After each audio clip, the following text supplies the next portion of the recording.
Somebody shot. Somebody got shot? Oh, shit, it was close.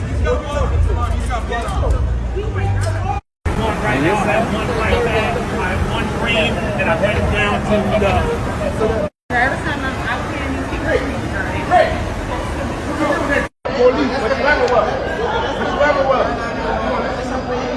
So this is Bourbon Street, Saturday, past 2 a.m., currently 2:45. And unfortunately, sadly enough, there was a shooting and reports 2 or 3 casualties from what I've been hearing, and it is devastating. I was 2 blocks away from the scene and incident, just out here, New Orleans, having a good time on Bourbon Street with everybody else, and this senseless act of violence. Jessica Williams was a 36-year-old woman from Chicago, Illinois. She was a proud mother of 2 young children who meant everything to her. Friends said she worked hard every day to give them a better life. She was known in her neighborhood for her warm smile, simple lifestyle, and strong love for family. Jessica was the type of person who tried to see good in everyone she met. She lived in a small apartment on the south side of Chicago, where she balanced her job and motherhood with care. She worked at a local store and often talked about opening her own business one day. Her coworkers described her as cheerful and dependable. She never complained about how hard life could be. Instead, she found ways to make people laugh and stay positive, no matter the situation. Outside of work, Jessica loved listening to R&B music and trying new recipes. Her weekends were usually filled with family visits, home-cooked meals, and movie nights with her children. She also enjoyed posting short videos online, showing bits of her life, from cooking clips to playful moments with her kids. Many people followed her just to see her happiness and the positive energy she brought. When her 36th birthday was near, Jessica wanted to do something special for herself. She had never been to New Orleans before and often watched travel videos about the city's famous food and music. She told her sister that she wanted to see Bourbon Street, eat beignet, and hear live jazz. It was her dream trip, and she finally decided to make it happen. Jessica planned the trip carefully. She saved money, bought new clothes, and arranged for someone to look after her children while she was away. Her sister agreed to join her, and together they booked their flights in a small hotel room near the French Quarter. It was a simple plan, a few days away from work and stress, just to enjoy life for once. On the morning of her trip, Jessica woke up excited. She shared a picture of her suitcase on social media and wrote, "New Orleans, here I come." That post would later become one of the last memories people would see of her online. Friends and family wished her safe travels, not knowing it would be the final time they'd speak to her. Jessica's life before that night was peaceful and full of hope. She had plans for her future, dreams for her children, and a heart full of love. She left Chicago with joy in her eyes, never imagining that her trip to celebrate life would be the journey that ended it. Before we dive in, don't forget to hit that subscribe button. Drop a comment below. Where are you tuning in from? What are your thoughts as the story unfolds? Your voice matters. These are real people, real tragedies, and real lessons we can't ignore. Share this video with someone you care about. It could make all the difference. Welcome to Unseen Crime Dossiers, your home for spine-chilling cases, haunting before mysteries, and deep dives into the world of crime. From jaw-dropping real-life events to groundbreaking forensic discoveries, we're here to uncover the truth behind the most gripping investigations. Step inside, examine the evidence, and lose yourself in the shadows of true crime. The evening of the shooting started calm and bright. Bourbon Street was crowded with music, laughter, and flashing lights. Tourists filled the sidewalks, enjoying food and drinks while street performers played jazz tunes. Jessica Williams and her sister were part of that crowd, walking together and taking pictures as the night grew louder. They stopped to watch a band, laugh with strangers, and enjoyed the feeling of being away from home. As the clock moved closer to midnight, the street became more crowded. Bars were full, and people stood shoulder to shoulder. Somewhere near the middle of the block, a small argument broke out between a few people. At first, no one paid attention. Arguments on Bourbon Street were common, and most ended quickly. But within seconds, the shouting turned into something worse. Witnesses later said they heard someone yell before the sound of gunfire filled the air. The music stopped and panic took over. People screamed and ran in every direction. Some hid behind parked cars. Others dropped to the ground. The street that had been alive with joy seconds earlier was now filled with fear and confusion. Jessica and her sister were caught in the middle of the chaos. When the shots were fired, Jessica was struck and fell instantly. Her sister was also hit, but managed to survive. Those who were nearby tried to help, but the scene was too dangerous. Sirens soon echoed through the night as police and paramedics rushed to the area. Officers quickly closed off the street, ordering people to move back as they searched for the shooter. Evidence markers were placed on the ground where shell casings were found. Medics worked under the bright flashing lights, doing what they could for the victims. The air smelled of smoke, and the sound of sirens mixed with cries from the crowd. Video clips recorded by witnesses spread online before the night even ended. The footage showed flashing lights, running crowds, and people shouting for help. News outlets began reporting the story as soon as it broke. Chicago woman killed in Bourbon Street shooting. The videos went viral within hours, showing how fast tragedy could reach the world. By the time the sun rose over New Orleans, the party street was empty and silent. Police tape still hung across the sidewalks, and investigators continued to search for evidence. What was meant to be a night of celebration ended with broken glass, empty streets, and 2 lives forever changed. One gone forever, and one left behind to remember how quickly everything ended. When the shooting stopped, police officers worked quickly to control the scene. The first units arrived within minutes, clearing people from the area and checking for injuries. Paramedics moved in to help the wounded, while detectives began searching for the shooter.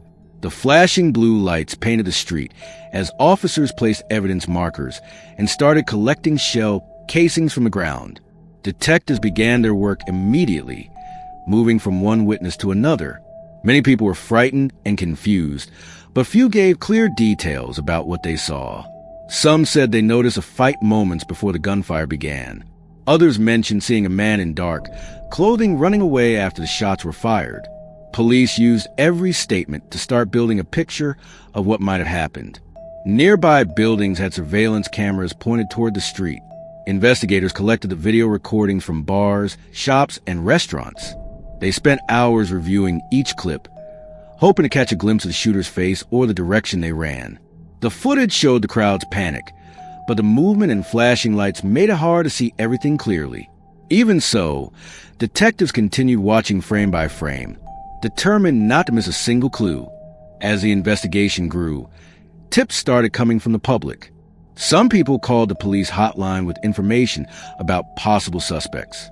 Others shared photos and videos they had taken during the chaos. Detectives analyzed every lead, comparing what they heard to the physical evidence found at the scene. The goal was to identify the shooter and understand what caused the violence that night. Over the next few days, police increased their presence around Bourbon Street. More patrol cars and officers appeared in the area to keep crowds calm and prevent more violence. Detectives worked long hours, checking ballistics reports, reviewing witness interviews, and matching shell casings to possible firearms. They also worked with federal agents to trace any weapon connected to crime. Eventually, investigators identified several persons of interest. Arrests were made after detectives linked the suspects to the area through camera footage and witness accounts. Authorities stated that the shooting may have started from an argument that got out of control. The suspects were taken into custody and questioned about their involvement. Police released a short statement confirming progress in the case, but did not share every detail with the public. The investigation remained active for weeks as officers continued gathering more proof. Reports were prepared, and the evidence was sent for testing. While the legal process began, the city of New Orleans tried to recover from yet another act of violence. What started as a night of celebration now stood as a reminder of how quickly order can turn into chaos, and how every clue matters when seeking the truth. News of Jessica Williams' death spread quickly back to Chicago. Her family was shocked when they received the call from New Orleans. They had been expecting to see photos and videos from her birthday trip, not reports from the police.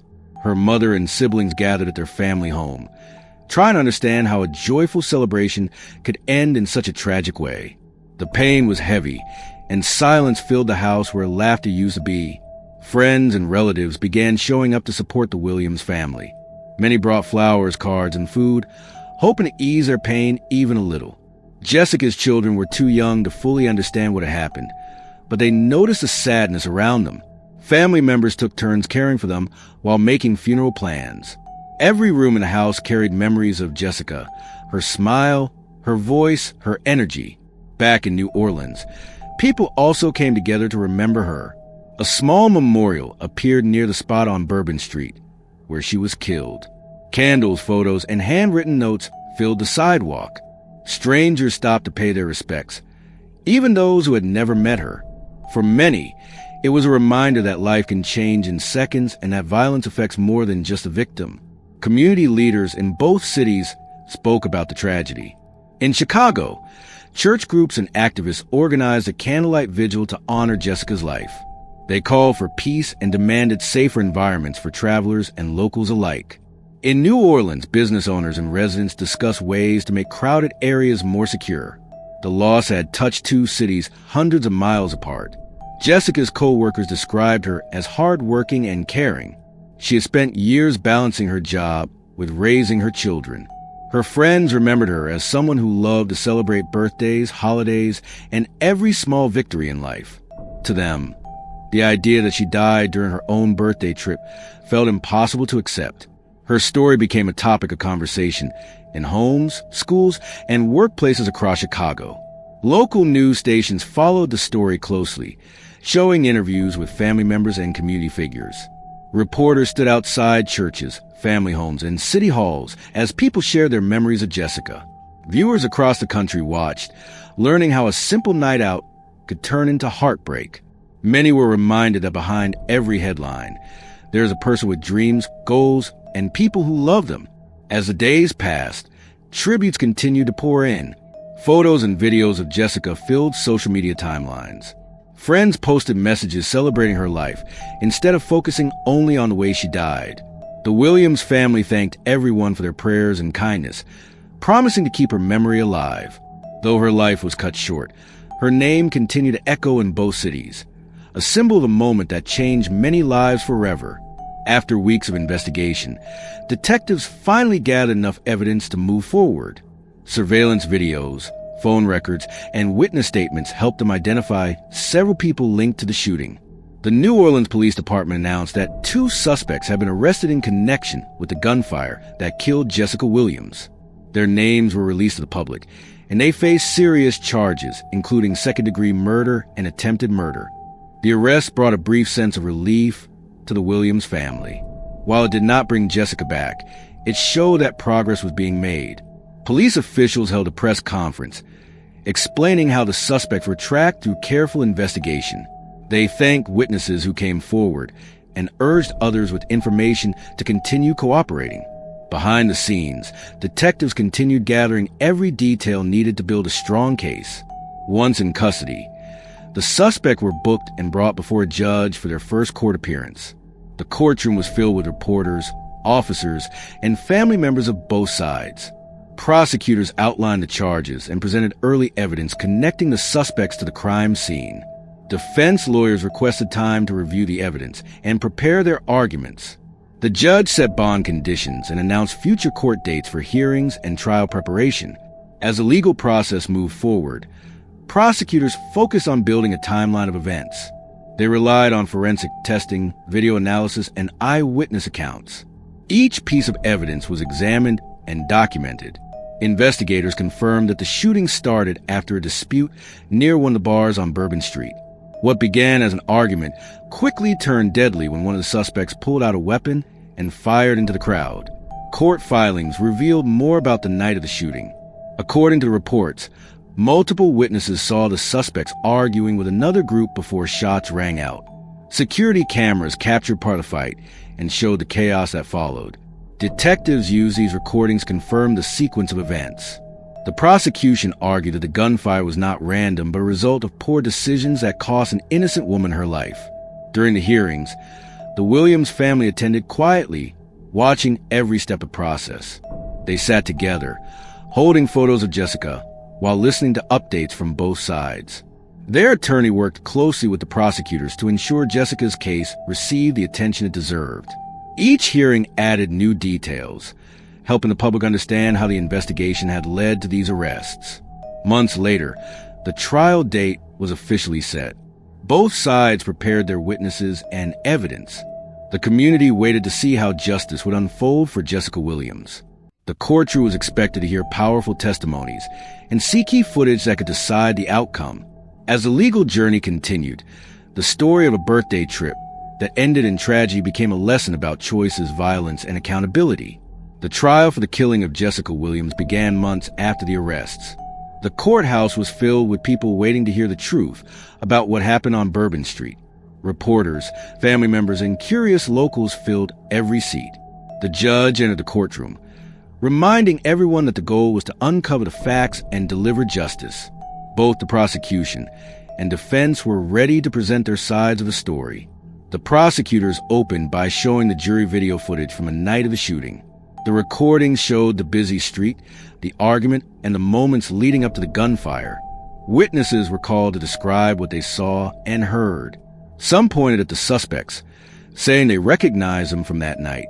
The prosecutor spoke clearly, explaining that Jessica was an innocent bystander caught in a burst of violence that never should have happened. The defense lawyers argued that the evidence was unclear. They said their clients were in the wrong place at the wrong time, and that the chaos made it hard to see who actually fired the gun. They challenged the witness accounts and questioned the quality of the surveillance footage. The defense also said that fear and confusion in the crowd may have caused people to make mistakes in their statements.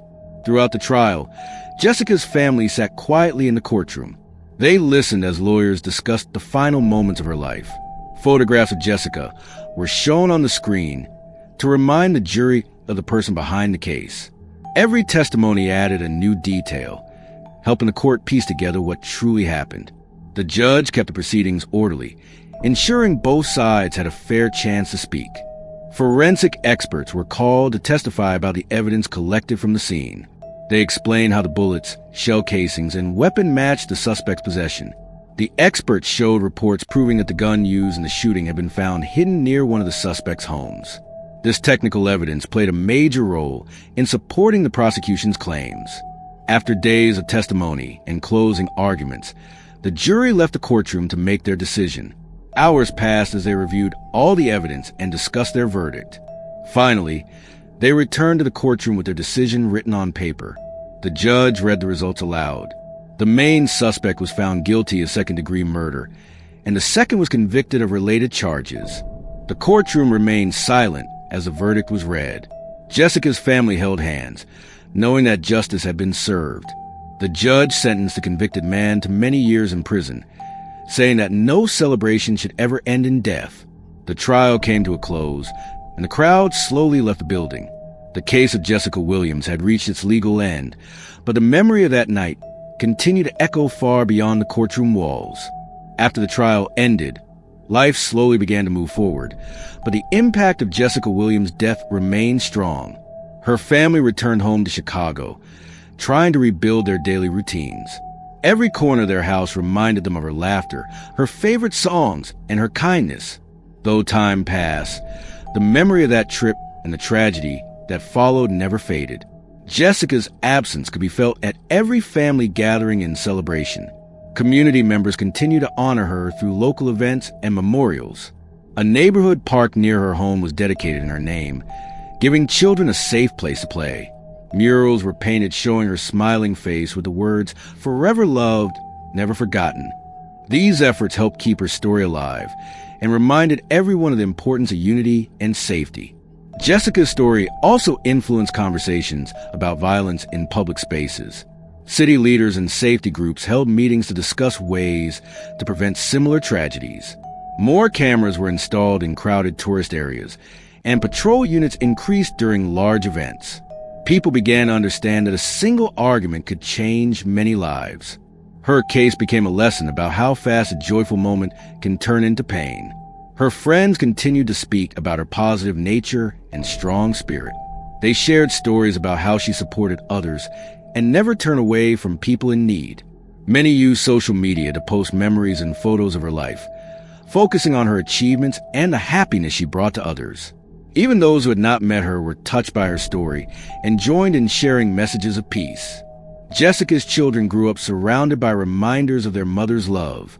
Family members made sure they knew about her dreams, her kindness, and the way she cared for them. School counselors, relatives, and community members worked together to provide them with stability and support. Her name became a symbol of strength, reminding them to live with purpose and care for others, just as she had. Reporters occasionally revisited the story during anniversaries or awareness campaigns. They spoke about how one woman's trip to celebrate her life became a turning point in conversations about safety and responsibility. Each broadcast or article brought back memories, not just a crime, but the life Jessica lived before it. Her story reached beyond Chicago and New Orleans, leaving an impression on people across the country. In the years that followed, the Williams family continued to push for change. They joined advocacy groups and supported families who faced similar losses. Their goal was to turn pain into purpose and to make sure Jessica's name inspired others. Though her life ended too soon, her story became one that carried meaning, a story that encouraged awareness, community strength, and the hope that fewer families would face the same heartbreak again. Here at Unseen Crime Dossiers, we're driven by a mission to uncover hidden realities, honor forgotten voices, and keep their memories alive. If this story made you pause, reflect, or feel something, there's more coming that will challenge you even deeper. Make sure to hit subscribe, tap the like button, and turn on that notification bell so you never miss a case. We're dropping new episodes regularly, and trust us, what's ahead is even more chilling. Before you go, we want to hear from you. What moment hit you the hardest? Drop it in the comments. Your perspective matters, and your voice helps keep these stories alive. Until next time, stay alert, stay informed, and never stop seeking the truth, because every life deserves to be heard. Thanks you all for watching.